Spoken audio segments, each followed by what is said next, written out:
इसलिए दोस्तों हमारे अंदर जो बुद्धि, विवेक तथा टैलेंट और इंटेलिजेंस होता है, वह सिर्फ इसी जन्म के कर्मों का परिणाम नहीं होता, बल्कि यह हमारे पिछले कई जन्मों के कर्मों का भी परिणाम होता है। और यही कारण है दोस्तों कि एक गरीब घर में पैदा होकर भी एक बच्चा डॉक्टर, इंजीनियर, साइंटिस्ट, आईएएस अफसर और जाने क्या क्या बन जाता है, जबकि एक मिडिल या रिच क्लास का बच्चा अच्छे खासे स्कूल में, बल्कि इंटरनेशनल लेवल के स्कूल में भी पढ़ लिख कर कुछ खास टैलेंटेड और इंटेलिजेंट नहीं बन पाता है। दोस्तों मैं जानता हूँ कि मॉडर्न साइंस के इस एज में कई लोगों को मेरी इस पिछले जन्म या पास्ट लाइफ्स वाली बात पर विश्वास नहीं हो पा रहा होगा। लेकिन दोस्तों अगर मॉडर्न साइंस अभी तक आत्मा के विज्ञान या साइंस ऑफ सोल के बारे में कुछ खास काम नहीं कर पाया है, या कहें कि इस फील्ड में कुछ खास प्रोग्रेस नहीं कर पाया है, तो इसमें धर्म और अध्यात्म की कोई गलती तो नहीं है, क्योंकि धर्म और अध्यात्म अपना काम हजारों साल पहले ही कर चुका है।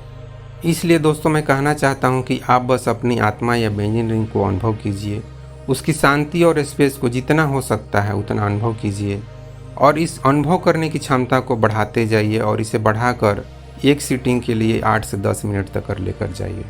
फिर आत्मा परमात्मा की बातें आपको खुद ब खुद समझ में आ जाएगी। इसके लिए आपको किसी गुरु या गॉडमैन के पास जाने की ज़रूरत नहीं पड़ेगी। और दोस्तों इस बात पर भी विशेष ध्यान देना कि आत्मा परमात्मा सिर्फ विश्वास और श्रद्धा करने की चीज़ नहीं, बल्कि अनुभव करने की चीज़ें होती हैं, जिसे श्री कृष्ण, गौतम बुद्ध, महावीर, जीसस, गुरु नानक और कबीर जैसे कई महान लोग बहुत पहले ही अनुभव कर चुके हैं। तो आप भी इस चीज़ को अनुभव कर सकते हैं, और इसे आपको मरने से पहले अवश्य अनुभव करना भी चाहिए।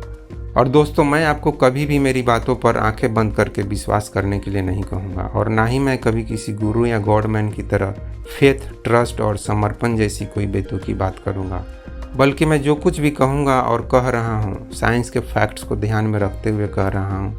और आप भी जानते हैं कि साइंस विश्वास करने की नहीं, बल्कि समझने और साथ ही एक्सपेरिमेंट करने की चीज़ होती है।